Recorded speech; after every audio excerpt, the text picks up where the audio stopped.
This is episode 68 of Pinnacle FC. Gareth Wheeler, Jake Osgathorpe with you. We're recording this on a Monday because it's a Champions League week. It's match day 6 in the Champions League phase, so we're going to dig in to our picks and plays. But first, the World Cup draw took place on Friday. On Pinnacle, bet smart, bet Pinnacle. Already the opening round of games are up and available to bet on, as well as futures in terms of group winners, as well as overall World Cup champion plays as well. Jake, good to see you. Anything that catches the eye first and foremost when it comes to the 48-team World Cup draw, and please no review on the Village People or any of the other nonsense that took place.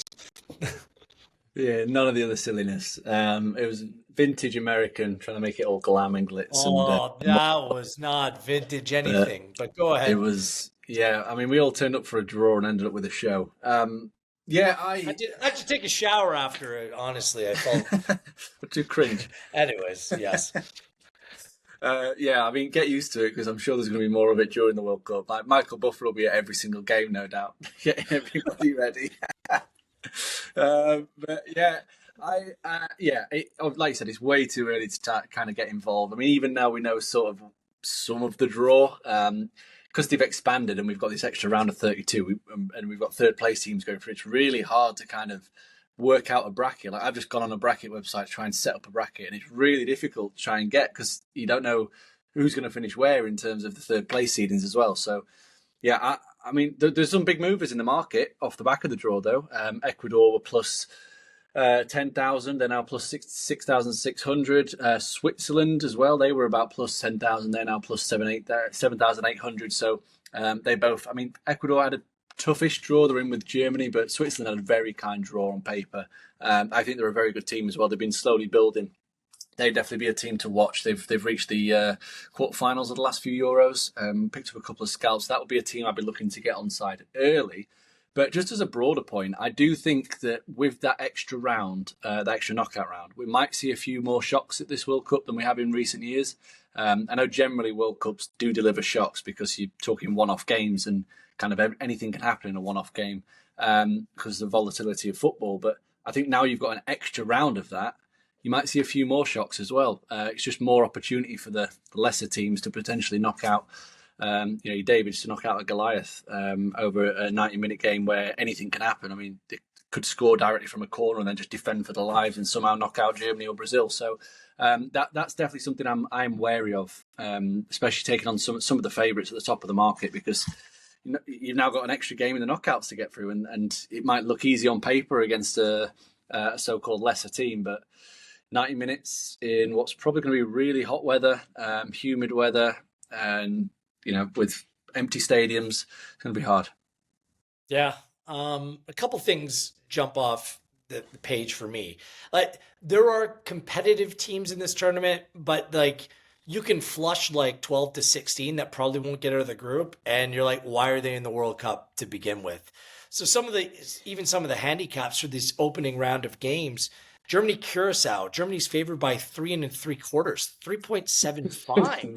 But I'm still saying to myself, it's probably worth backing Germany. I know that I think back to the last World Cup, they drew Costa Rica 1-1, but Curacao is not Costa Rica, at least the Costa Rican side of the last World Cup. Spain, Cabo Verde, 2 3/4 a spread going in. So these are they're a better team than people believe. I'm not saying they're going to cover that handicap, but like they're one I'd put in the bracket of could potentially cause a surprise. But yeah, you're right. Like we saw it at the Club World Cup with a few teams, didn't we, as well? Like Auckland just getting slapped with 10-0.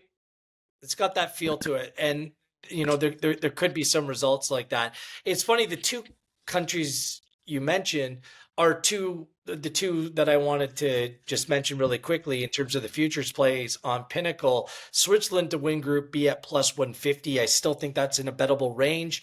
They're in with Canada, Qatar, and then a European path, which could be Italy. I think most people are expecting it to be Italy, but I'm not quite sure.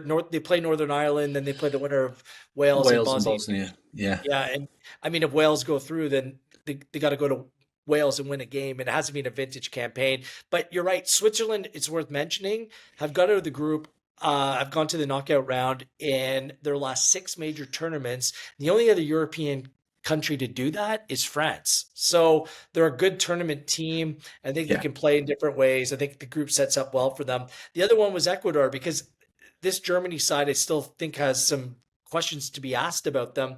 Ecuador, you can get on side with them to win the Group E at plus 350. They only conceded 5 goals in qualifying. I saw them firsthand in Canada a couple weeks back, and they don't really have much ideas just in terms of what their attacking football is going to be like. Like, they don't have those reliable goal scorers. Like Enter Valencia, I can't believe he's still playing. Like, it's insane. But they don't concede, and I think in the hot, difficult weather, the athleticism that they have, they can go on and win this group, especially considering the other teams in the group aren't that strong. So you can even go on and get them at plus 6,615 to go on and win the tournament as Yeah. well. And I've, just go ahead.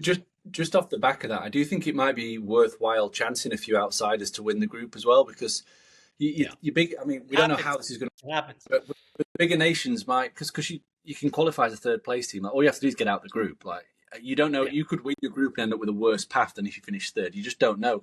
Whereas before you kind of knew because it was all set out in a bracket. Whereas now you don't know. So it might be in a case where Germany might win their first 2 games and then rotate in the final game against Ecuador. I don't know if that's the order of games they're playing, but just for example, and then Ecuador might nick the group off them because Germany are expected to go further in the tournament. You've now got an extra game, extra legs in the sweltering heat. So you might see that more. You might see Spain, England just rotate in the group stage because they know that one winner you're through. Like if you win a group game, you're going to be through as one of the best third place teams, pretty much. 4 points are definitely getting you through. So I think we're going to see a real lack of jeopardy in the group stage, which, like I said, might see some of the big names take the foot off the gas in the third group game, if you like, because they're already going to be through. It's just kind of where they go through. And if you're a good team, you know you're going to have to beat most of the good teams anyway. You can't be picky and choosy about, we're going to take this, we're going to finish second because we've got a better route, like you have in previous World Cups. But probably something to bear in mind. And I think for that reason, Colombia could be interesting as well. They're in a group with Portugal.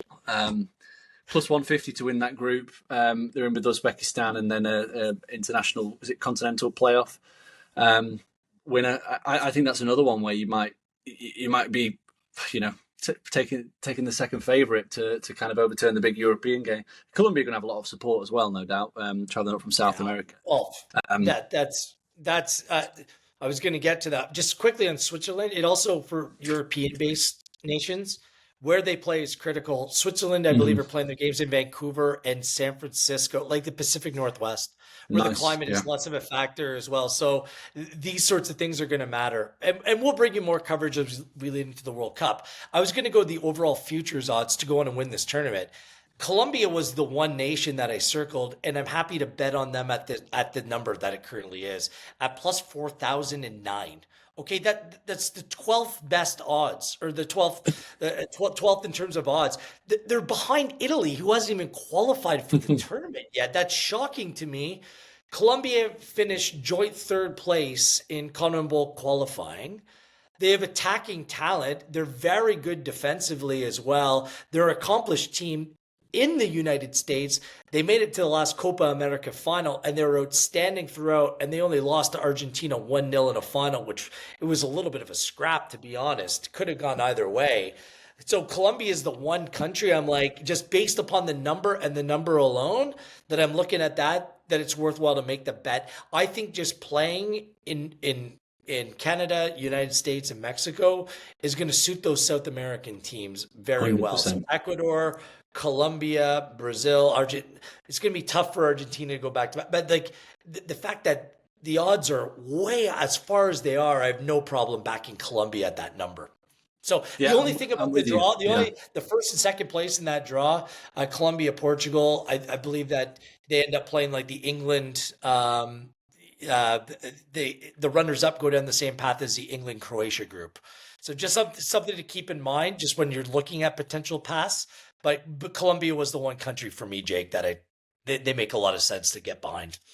Yeah, 100% at that number. I mean, there's a handful of European teams in front of them that I think that Colombia are better than. and B, have conditions to suit. So you've got like Belgium, Colombia, I think are a better team than Belgium. They're a better team than Norway. A better team than Netherlands, I would say as well. And then you factor in the elements and everything. So yeah, I like that. A nice punchy number plus 4,000. I mentioned Ecuador. I did get on Ecuador after the South American qualifying had finished because saw the records, saw they conceded barely any goals, and so that's perfect tournament football. Get them in. I managed to get them at 125 to 1. So you're sitting on a nice bit of value there now that they're in half the price. But yeah, like you said, they just don't concede goals, which is perfect for knockout football, and they play with such a intense physicality that in the heat, in the humidity, it should suit them. And they'll be able to grind teams down, especially European teams who've had. They conceded 5 over 18 games, 5 goals. Like, that is ridiculous. They're that good defensively. They are. So, and they were good in Qatar as well. I know they didn't get out of the group, but that Senegal match they dominated the Netherlands. When they played them in Qatar. So yeah. Just whether they can find someone to score goals. Like that's what it comes down to. So lots of time before the tournament. Anything else before we move on to our Champions League picks? No, not really. I was just going to put a little shout for Senegal as well as a potential side to get team to get on side with throughout the tournament. Watch them firsthand against England. I know it was only a friendly, but England put out a pretty strong team and Senegal wiped the floor with them. I think there's quite a high ceiling with the Senegal team. They've shown, they did well at the last World Cup. They did pretty well at the last AFCON as well. Now they've got another AFCON to come as well, which may be a bit too much tournament football in a single year. But I think they have a big upside. It's in Senegal. They're a big number at plus 10,000. AFCON coming up later on this month. Like, I'm going to be watching. Usually I just watch for entertainment or like what that tournament means. Like, looking to project ahead, it's going to be really useful. The fact that it's going to be played here over the course of the next month. Okay, let's get to our Champions League picks and plays. Still been doing very well. I'm up over 8 units in terms of our Champions League picks and plays through 5 match weeks. Jake, over 6 units of profit as well. So let's start off. The picture is getting a little bit clearer, although with 24 teams moving on, still a lot of teams still alive here. But it's a crucial week. Like, you're looking for the top 8, and you're looking to be in the 24, aren't you? So a couple different ways to slice this. Let's start off with the Tuesday fixtures. What do you see? I mean, Liverpool is at Inter on Tuesday. Perhaps that's the appropriate place to start because of the fallout from Liverpool, another 3-3 draw, and what happened after with Mo Salah. Just that relationship is completely blown up, and he's going to be left out of the side, not even making the trip to Milan for the Tuesday fixture. Just crazy how football moves so quick. Signs a new contract, had an incredible season just a few months ago, and it's all gone pear-shaped. It's the classic contract season, isn't it? Where you know you need a new contract. Always a risk. You get your contract, you get rewarded, and then you just kind of coast again. I'm not saying he's coasting. I do think it was bad business to sign him on, really, on the back of what was a freak season. I know he'd done it before in the Premier League, scored a lot of goals, but score lots of goals and provide lots of assists, and him being the basic focal point of the team. And you just basically rely on him. He's only getting older. Same with Van Dijk as well. So, yeah, interesting, strange business from Liverpool on that, because they're usually quite smart about their recruitment. They usually go for players in peak age, and they don't hand out loads and loads of money. So, very, very unusual break of the mold for them. But it's he might as well just pack his bag to go to AFCON, hasn't he? Given the way he's kind of thrown the team under the bus.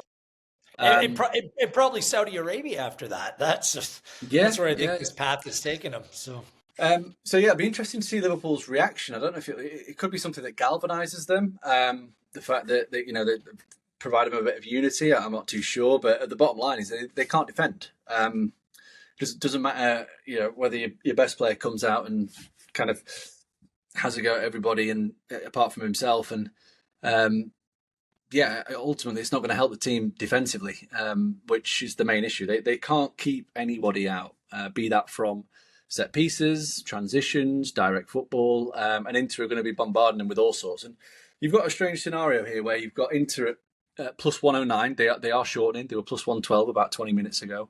And if you just took both teams' underlying data and you just ignored the names of the teams, Inter absolutely cruising at the top of the XG table in Serie A, top of the XG table in the Champions League. Liverpool really struggling in the Premier League, conceding loads of chances, and in the Champions League.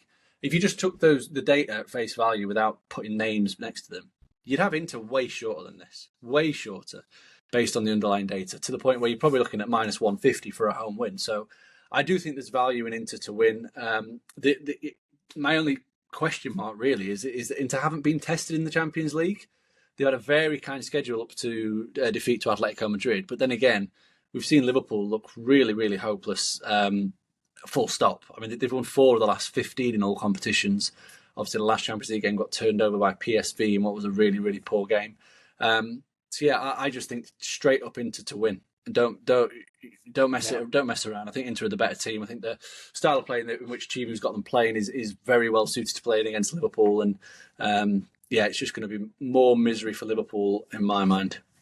Yeah, exact same thing. I mean, I can't see how a foundational player who's been there, done that with this Liverpool side, him going away is actually going to make things any better for Liverpool here. Like, look, in recent weeks, like, look at the results. They just drew Leeds 3-3, drew Sunderland 1-1. That match was at home. Their lone win came against 10-man West Ham. They lost 4-1 in the Champions League to PSV, lost 3-0 to Nottingham Forest, and 3-0 to Man City. Like, it's been a horrendous run of form here. And I'll back Inter at home against this team all day. And they flew in a bunch of these players into this club, Isak, Ekitike, Wirtz, and their heads must be just spinning right now. Like, what did I walk into? A lot of change, some of it completely unnecessary, how much they spend, and they don't have a right back. It's just, this has completely come out of the rails. Their manager is now going to be judged about, not just about the team's current form, but the way that this situation with Mo Salah has played out. So, you mentioned the XG, 7 more home goals than everyone. Like, Inter is a side that, despite playing bad competition, from the process, they've been wiping teams. So, plus 109. I'm surprised it's not minus, 110, minus 115, plus 109.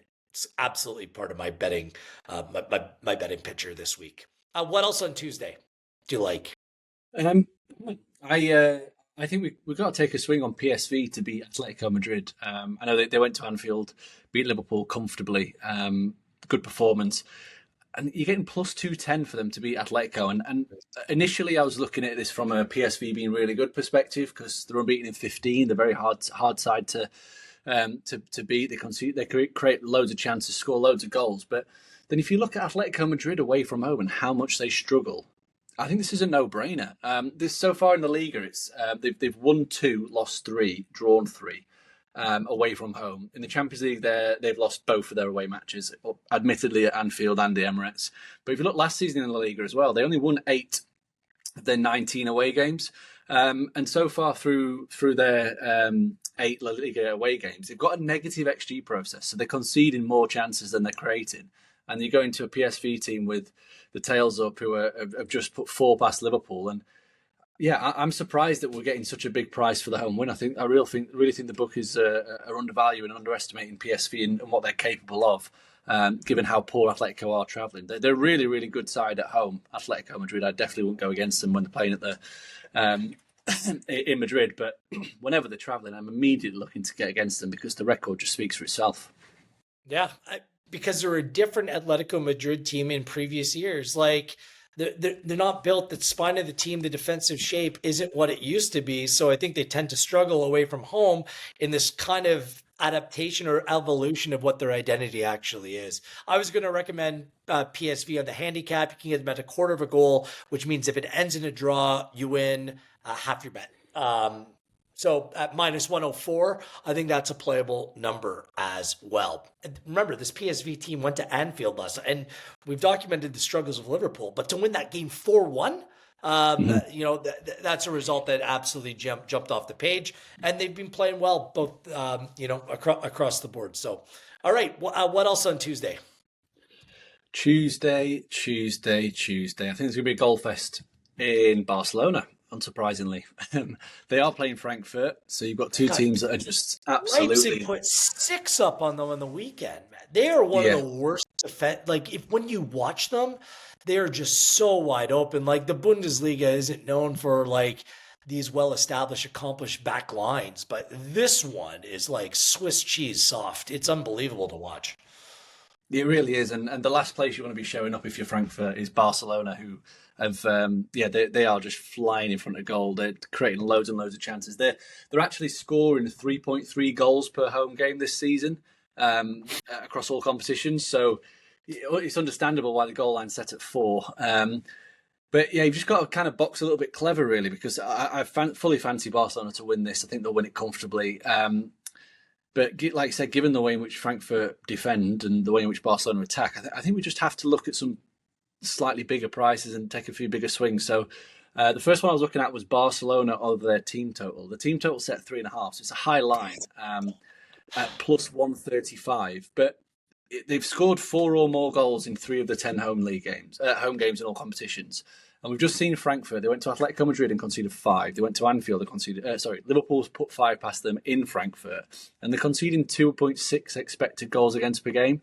And you put that against an attacking team, a team that's just basically off the scale in terms of attack. No matter who plays, whether it's Ferran Torres, Lewandowski, Rashford, Rafinha, Yamal, the Swedish lad Bargi, like they create chances. It's just a question of. So I'm taking Barca over the team total, which is admittedly punchy, but put 6 past Olympiacos in the last home Champions League games. And yeah, if you wanted something, I guess that's probably a little bit more palatable, Barca to win and both teams to score at plus 124 seems like quite an automatic bet. But yeah, my only nagging doubt is, can we trust Frankfurt to score? Because they've had a few games recently where they blanked. Against Leipzig, as you said, it was 6-0. Bayern Munich did them for 3-0. They did have a really weird 0-0 with, was it Napoli? But Barcelona just cannot defend. So Yeah. I feel like it's going to be a bit of a cricket score. To which also look at maybe backing some higher goal lines. I mean, at over 5 goals at plus 244. Take a swing on that. I could easily see this being like a 5-1 or a 6-2 or something stupid. So yeah, that's what I'm looking at for goals on that. My thoughts exactly. We'll move forward because I have nothing else to add. Anything else on Tuesday? There's a couple of games I like on Tuesday as well, outside what we've already mentioned. Yeah, I'm done for Tuesday, so it's all yours. I think we have to back Spurs at home, which is a very rare thing for me to say on this show. You just have to understand my collect myself mindset of fading or just avoiding any pro Slavia Prague plays because I just think they're completely outclassed in this competition. You can get them on the handicap at minus a goal and a quarter at even money, or to win to nil, which I actually prefer at plus 135. Clean sheets against Villarreal and Copenhagen at home in the Champions League. And I think that they're just about on that level as well as a clean sheet, a decent one against Brentford on the weekend. It's a big game for Spurs in order to try to climb the table here. And as long as they have Van de Ven and Romero in the team, I have faith that they can come away with a clean sheet. Slavia Prague, just 2 goals scored and the worst away expected goals at under a goal over the course of 2 games. Yes, they played at Arsenal, North London, and Atalanta. They also played a 0-0 with Athletic Club and a 3-0 loss at Inter. The only time that they scored was at home against Bodo Glimt in a 2-2. So I think that Spurs is too far of a step up for them. Spurs are 16th. So this is a good spot to come away with a win and a clean sheet. So based on context and competition, I'm going to be back Spurs to pick up a clean sheet here. I also like Union Saint-Gilloise and Marseille. I'm going to back Marseille on the team total over a goal and a half at plus 102. Union Saint-Gilloise somehow beat Galatasaray. It was a weird one. Osimhen wasn't playing in the game. It was a weird 11 for Galatasaray last time out. But Saint-Gilloise, the 4th worst expected goals against in all of the Champions League.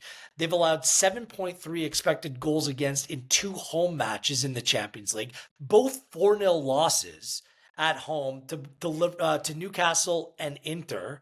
Marseille lost 2-1 at Real Madrid, and they lost 2-1 at Sporting, but they had a player sent off. I think it was Emerson who was sent off in the first half of that game, but still scored a goal. And I think that their attacking process is decent enough, both in league play and in the Champions League. They beat Newcastle 2-1 last time out, and they're going up against a really soft defensive side in Union Saint-Gilloise. So I'll back Marseille on the team total over a goal and a half. That's it for me for Tuesday games. So unless you have anything else to add, let's move forward to Wednesday. A couple big games. I don't really have any bets or picks or plays in the big games. I'm kind of looking at the alternative games to kind of play for Wednesday. I'm not sure where your sensibilities are at in terms of Wednesday's games. Same for me. Yeah, the big game, Real Madrid, Man City. It's fascinating. The market really doesn't like Real Madrid at the moment, which is understandable. I mean, they've got a massive injury crisis, especially defensively. And we saw Militao go off injured. We're recording this Monday. He went off injured yesterday, which means that they don't have any fit centre halves. So yeah, that's not what you need when Erling Haaland and company are coming to town. So I can understand why there's money for City. They're now plus 156 City to win in Real Madrid. They'll be a lot shorter come kick-off. And to be honest, I won't put anybody off backing them. I think there could be a bit of value now if you back them to win because Real Madrid's defence is just horrific. But yeah, other than that, I don't have anything in that game at all. I'm still a little bit wary of Manchester City. They show some real peaks and troughs. So yeah, I mean, it was only a couple of weeks ago I lost to Leverkusen. I know that was a much changed team, but yeah, I'm maybe look at the total. 3.25 seems a little bit low, given that City themselves could score 3 or 4 against this Madrid. It's going to be a popular play. People are going to be looking to back Mbappe and Haaland to score goals for sure in this game. That's going to be a popular way to slice or dice that. Yeah, but yeah, no official bet. I mean, what my favourite bet on the Wednesday is Bodo Dortmund Bodo Glimt. It's just Dortmund to win and both teams to score plus 150. Seems obvious. Dortmund they've been really good in the Champions League. They've scored 17 and conceded 11 in 5 games, which is an average of 5.6 goals per game. It's understandable why the goal line set at 3.5. But Dortmund are the better team. But Bodo can score. I mean, they've generated nearly 2 expected goals per game in the Champions League this season. But Bodo Glimt and scored in 4 of the 5. So I think Dortmund will come out on top. I think they just have a little bit too much firepower. Obviously, have the home advantage as well. But I think Bodo are going to get a goal, maybe even 2. I could see this being quite an entertaining 3 or 4-2 win or something like that for Dortmund. But plus 150. I mean, Dortmund are minus 335 to win, and you're getting a big boost just by adding a Bodo Glimt goal, which I think is very likely. Okay, I looked at that. I'm going to swerve it, but I understand that was going to be my play. Anything else you want to address on Wednesday? Yeah, I'm going to take PSG on the handicap against Bilbao. I'm still not sold on Bilbao. They got a good win against Atletico Madrid at the weekend, but as we've discussed already, Atletico Madrid away from home are just not very good. But yeah, last midweek they were beaten by that Real Madrid team we've just said, who were completely, well, they were that was middle of a bit of a turmoil. Alonso was being questioned for his job, injury crisis, etc., and they were beaten 3-0. At San Mamés. So yeah, PSG are a better team than both of those, and they kind of started showing that now that they've got, they're close to full strength. Been very, very good away from home in the Champions League as well. Went to Barcelona, won with a second-rate team, and obviously slapped, was it Leverkusen 7-2? I think they could do similar here. Obviously Bilbao lost to Arsenal 2-0 in a game against a similar calibre of opponent. The handicap's at -1, which obviously means if PSG win by a goal, we get our money back. If we win by 2 or more, we get a win. I'm surprised that was one I earmarked. I'm surprised it's not 1.25. It's just 1, and it's -103. So that seems to be a decent enough betting range as well. Yeah, absolutely. There's a gap. There's a significant gap in quality between these two teams. Let's be honest about this. So I think that the result on the weekend, Athletic Club beating Atletico Madrid might have something to do with where the line is right now. And PSG a couple of weeks ago lost. They believe they went to Monaco and lost 1-0 in Liga. So there's been some recent results, but yeah, on the surface of this, PSG is the play. Absolutely, 100%. the number continues to shift. It's just getting to a number where I don't love betting it. But Qarabag against Ajax. Ajax are like horrible. Like they are so bad. And Qarabag, obviously a difficult place to go, and they've come up with some good results. And the metrics, the data is decent enough as well. It shifted up to minus 106. I would have hoped, based upon reputation, that it was still a plus number. But still, there's only one side that you can play there, and that's Qarabag. A couple other plays I really like. I think the market's got it wrong on Benfica and Napoli. I know that Napoli's dealt with their injuries, but why are Napoli such an underdog at Benfica? Won one game from five, four losses in the Champions League. Their league form is being more competitive, but not great. I'm going to back Napoli on the Asian handicap, which is a zero draw no bet at plus 128. Over the last 3 weeks, Napoli have beat Atalanta, Juventus, and Roma. And I know that this Juventus side isn't fantastic. They're still Juventus. Same thing with Atalanta. Roma's a good win. Benfica, like I said, their only win has come against Ajax in the Champions League, and I've documented how poor they are. It's Conte versus Mourinho. Conte has a better record against Mourinho in that head-to-head. So yeah, when you can back it, if it ends on a draw and you get your money back, I have a hard time seeing Benfica winning this game. So I love that play, and I just think the market's got it wrong on this one. Yeah, I think you're right as well. It was similar at the weekend with Juventus. with Juventus. Like I thought, Napoli. We said they looked a big price. I don't know why they're being underestimated in the market, but yeah, this is another case where they're the better team, and the market isn't reflecting that. It probably is a bit of desperation factored in there because Benfica they've got 3 points, sat 30th. They're really in last chance. So if they lose one more, they're cooked. So that might be baked into the price a little. Only one more for me. Villarreal to win 2-0 over Copenhagen. If you listen to this podcast, Villarreal, a really, really good home side. I know that hasn't worked out in the Champions League thus far, but this is a team 7-1-0 at home in La Liga with 20 goals scored and just full conceded. And this is a must-win for Villarreal. They're only on a point, but still, like that group of 24, it's still within reach. I believe that 2 of their 3 games are against soft opponents upcoming in the Champions League as well. They have to win this one. Copenhagen hasn't scored in their 2 away games in the Champions League and have just put up a 1.3 expected goals. They lost 2-0 over the weekend away domestically to a club I've never heard of. Their losses in the Champions League, 2-0 at Qarabag, 4-0 at Spurs. And Spurs had 10 men that game. That's when Van der Ven ran through the whole team and scored that worldie of a goal. It's just Villarreal went in a plus 169. It's a big old number as well for a really good home side in Villarreal. So those are my plays. Anything else you want to add? No, nothing else for me. I prefer Tuesday to Wednesday, but yeah. Let's go through our best bets. Yeah, best bets. 5 units to play with. Jake, go ahead. I'm going to do a full unit on PSV to beat Atletico at plus 210, which is a little bit punchy, but I do quite like their price. I'm going to do a unit on Barca team total over 3.5 at plus 135. A unit on PSG -1 on the handicap at minus 103. A unit on Spurs win 2-0. I'm going to tell you on that one because I quite liked your case and your complete or consistent bashing of Slavia Prague. And a unit Dortmund to win, both teams to score plus 150. So 5 units. Brilliant. All right, let's go Spurs win 2-0. Inter to beat Liverpool. The number is just too good to pass up on right now.